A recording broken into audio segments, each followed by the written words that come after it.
Alright, welcome back to another video by Firestarter Graphics and Engineering. Today we're going to talk about another way of finding the drag coefficient, but this time it's of a rocket. Now, drag coefficient we all know comes from the force of drag equation, which is right here. See this little CD? That is our coefficient of drag. So if you take a rocket, stick it in a wind tunnel and do hundreds and hundreds and hundreds of tests, you'll get the force of drag that's applied to the rocket, and that's some sort of number. From there you can calculate the drag coefficient because we know the velocity of the wind, we know the density, we know the area of the rocket, and from there it's just plug and chug and you get a value back. But what happens if you don't have a wind tunnel and all you have is sensor data from an accurate sensor of nothing more than velocity, time it hits that velocity, and that's about it. So that's what we're going to do today, is discover how to find that drag coefficient. Now, we know from my last video that we can solve this in Excel numerically, this drag coefficient with the car example, and that just means that we give Excel an initial guess, even if it's way off, and then it will go through iteration after iteration until that initial guess matches and our modeled data matches our actual data. Today we're going to do something a little different. So let's look at the equations we're going to use today. So we know Newton's second law states that force is equal to mass times acceleration. So mass times acceleration, which is nothing more than a change in velocity over a change of time. So we're going to make it a first order differential equation. We know that force total is equal to the negative drag force and negative gravity. In my case, it is this. Now, I will fill you in here in a moment of why I picked these directions. So going ahead and substituting things in, I'm also going to let the drag force we know is equal to this, but I'm going to let beta equal all the constants. There's a reason for that later. Then, drag force is nothing more than a quadratic force is what it's called. Put it in here, just makes things a lot simpler. And the reason why my directions are the way they are is because I don't have free fall data. I have data from burnout of my rocket to apogee. So basically as soon as that rocket motor burns out and there's no more acceleration acting on the rocket from that motor, it's just coasting through the air. Excuse me. And it coasts until it hits apogee. For this rocket, it went about 4,000 feet just on the motor and then coasted to 21,000 feet. It's a very powerful rocket. So, I was impressed. 54 millimeter diameter, so 2.5 inch, 54 millimeter diameter motor, and it's about 1.5 feet long. No, it's not about 1.5 feet long. It's, give me a second here. It's probably, it's 98 millimeters in length, I think. So anyway, it doesn't really matter at the moment. It's just that rocket went screaming after the, I just can't believe how far it went just in coasting. So from here, three things can happen. We can either solve for beta, separate and integrate, and then we can solve for terminal velocity. Let's see. Oh yeah, or you can solve for dv dt and put it in that form, or you can separate and integrate. The first and later are the most useful. So actually what we're going to do is solve for beta, so we get this, and we're going to go from here. So in Excel, and I have all the equations right here, this is what I did. At time 13.9 seconds, I just gathered data from, let's see, starting at this point at 200 meters per second. At 3 seconds after motor burnout, we are going Mach 2.9-ish, so that's just way too fast. I don't need that kind of data. And you can see from our graph anyway that around 200 meters per second the beta is pretty slammed in there. It's converging, so it's the sweet spot. So we'll get to this here in a minute. So I have my times. I have my velocity in feet per second. I converted it to meters per second. Then found the average acceleration by taking values. Let's just do that. Now you can see the formula. Then I just grabbed this little handle, brought it all the way down. Average acceleration. Whoops. Didn't want to do that. Let's escape. Okay. Average acceleration. Make sure you get it in the correct order so that you're negative, because you should be negative acceleration on this. It's just the average acceleration. Drag it down. Most of the stuff is done. My mass was 3.3 kilograms. We know gravity. Well, we have our equation right here for beta.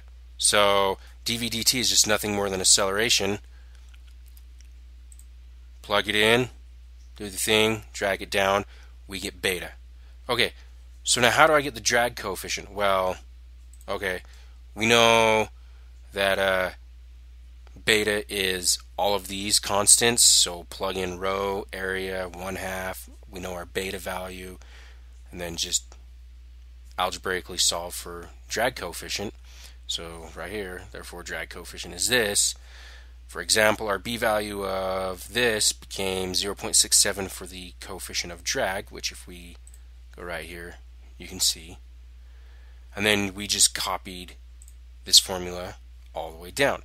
Gave me my drag coefficients. Okay, that's great.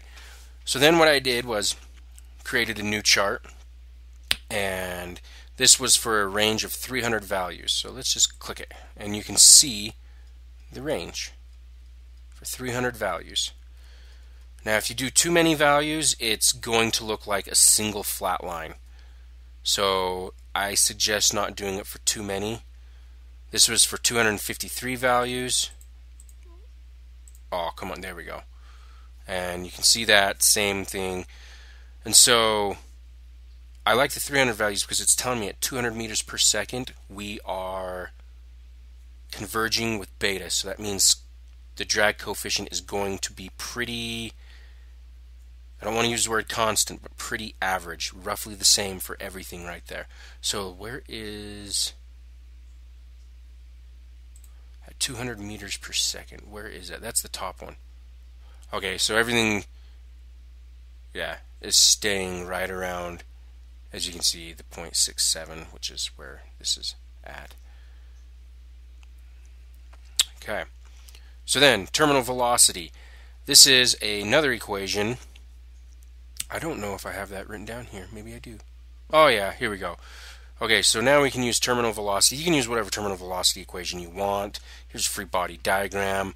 If we were in free fall, since we are not, because I don't have that data, you can still do it, and it's somewhat decent, but with free fall, if you actually use a terminal velocity calculator, you'll get about 543 meters per second, and I'll show you here in a minute how we get that. Okay, so second law, la-da-da-da-da, based on our force is equal to this from our free body diagram, shove it back into here, some basic statics and dynamics. Do the thing with more things, substitute, solve for v. When we let acceleration go to 0, because terminal velocity is when it's not accelerating anymore. So acceleration is 0. Velocity terminal is equal to the square root of mass times g divided by our beta value. Perfect. So right here, terminal velocities for all my values. Then just use this command, average between my cells, and it tells me about my average. Terminal velocity is 234.6863 meters per second. Now, I don't know, I have a suspicion, since this is kind of exponential, that as it flattens out, this is not the graph to show that, because I notice it's flattening out about 100. So, let me open up the other Excel. Hold on just a minute. Okay, I'm back. So this is the other sheet I made that kind of follows the video with the car, where I did in my last video with letting the car, I accelerated it to 45 and then let it coast to neutral, and then I took my model data and matched it up with my actual data. So that's what this is, and you can see my r squared value 0.9984, so I'm 0.001 6%, 0.0016 off. So that's 0.1%. I'm 0.1% within my data. If I use a sixth order polynomial, I can get r squared to be 1, where everything is perfect. But this is just for the trend line. I can make it more perfect, but I'm not going to change it. So you can see that I have this V actual and V modeled. So the blue line hiding underneath the orange line is my actual sensor data, and the orange line is my modeled data. And see how well Excel solved for my drag coefficient to make it line up. Drag coefficient at coasting is 0.93849. But now you're wondering, okay, well, in this one, in this one you get this. Yeah, I do. Remember, drag obviously is changing every 0.05 seconds. The drag is changing. Drag coefficient is not constant. It's actually an average, and it's going to change all the time because of every half a second you'll notice, or even 0.05 seconds, it's changing. Air pressure's changing, density of air, maybe you hit a cold spot in the sky or something. There's all these factors that can be making it change. So the 0.9 is for this specific section of data that I did, which is not a lot. So, and remember, this is just an average. I used Solver to find this number. I'll do this in another video. So, but here's what I wanted to show with the exponential graph. As it starts to flatten out, you can see right about 500 meters per second is where this graph is going to start flattening out. To me, I feel that is terminal velocity, and I'll show you why. Okay, so excuse me, I went ahead and went to this Giga calculator, or Giga, however you want to say it. Filled in the stuff, and you can see terminal velocity is about 598 based on the information I calculated. If, let's see, actually, did I put in correct values? Let's see. Okay.